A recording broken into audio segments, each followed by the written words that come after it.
Donc fichier Delphicar. Recherchez le main.exe.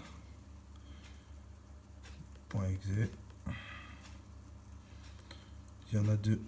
Prendre le fichier application. Clic droit.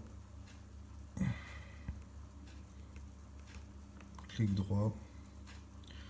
Envoyer vers bureau créer raccourci. Vous pouvez fermer pour le moment. Donc il va se retrouver ici sur votre bureau. Vous pouvez le renommer et marquer tout simplement Delphi, ainsi que changer le logo.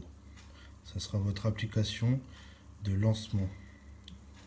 Donc moi je change le logo, je vais mettre le Delphi, qui se trouve toujours sur le fichier Delphicar que vous avez copié du CD à votre bureau.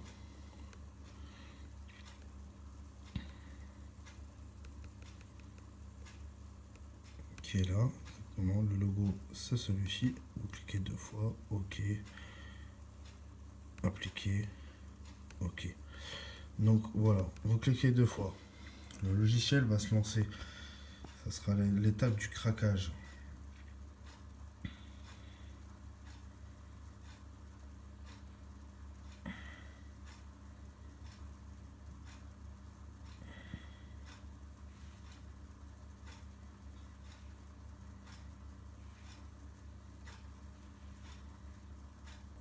Donc étape suivante.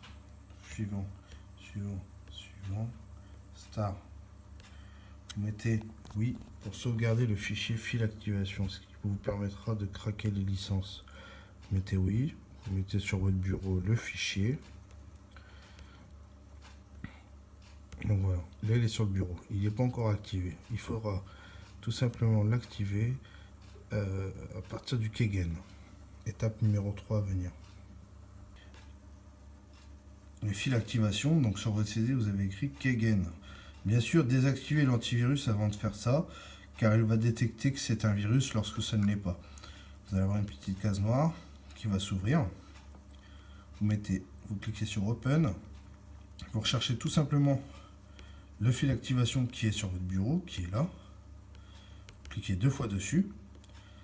Et voilà, il va vous marquer activation OK.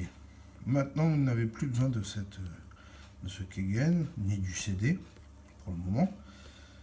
Vous retournez sur Delphi, donc il s'ouvre beaucoup plus rapidement. Flèche droite, flèche droite, flèche droite. Start. Maintenant que c'est converti, vous n'avez plus à appuyer sur oui, mais tout simplement non. La case va apparaître. Vous mettez non. Vous recherchez tout simplement le fichier fil activation que vous avez converti, qui est là, qui a été activé, et vous lancera l'installation. Donc il va s'installer en anglais. Dans les réglages, il faudra tout simplement le changer, le mettre en français. Donc voilà.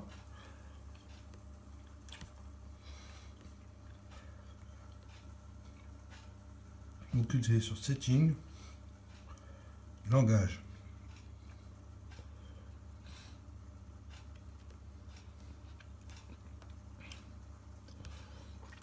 Vous le mettez donc en français. Et vous mettez oui. Il redémarrera en français. Pour installer votre appareil, il faudra aller dans Réglages, Installation matériel, Recherche port com. Voilà. Si vous demande de faire la mise à jour du firmware, il faudra relier l'appareil à votre voiture ainsi que le câble USB à votre PC. Tout ça sous Internet, juste pour la mise à jour du firmware. Donc ça sera installation du matériel. Et rechercher s'il a le Bluetooth ou USB, tout simplement, et faire le mode recherche. Voilà. Si au cas où vos pilotes ne sont pas à jour, tout est sur le fichier qui s'appelle Delphicar, qui est toujours bien sûr sur votre bureau. Bien sûr, à laisser toujours ces fichiers là. Vous allez dans Driver, USB, All Driver, et vous allez avoir une application qui s'appelle Diff, le bleu. Et vous faites clic droit,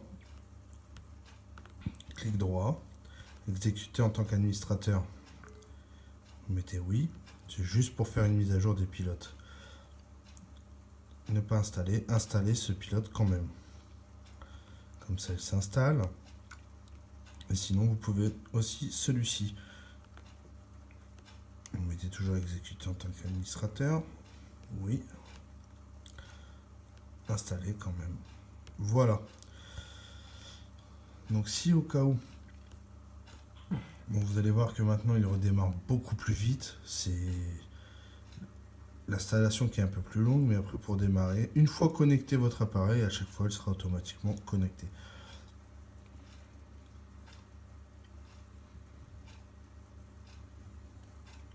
Cliquez toujours sur OK. Cette mise à jour sert strictement à rien, c'est pour les véhicules Tata. Vous ferez bien réglage, installation du matériel. S'il y a une mise à jour à faire, qui se trouvera là, mise à jour du firmware, il vous faudra le testeur d'alimentation, donc tout alimenter, cliquez sur mise à jour, et voilà.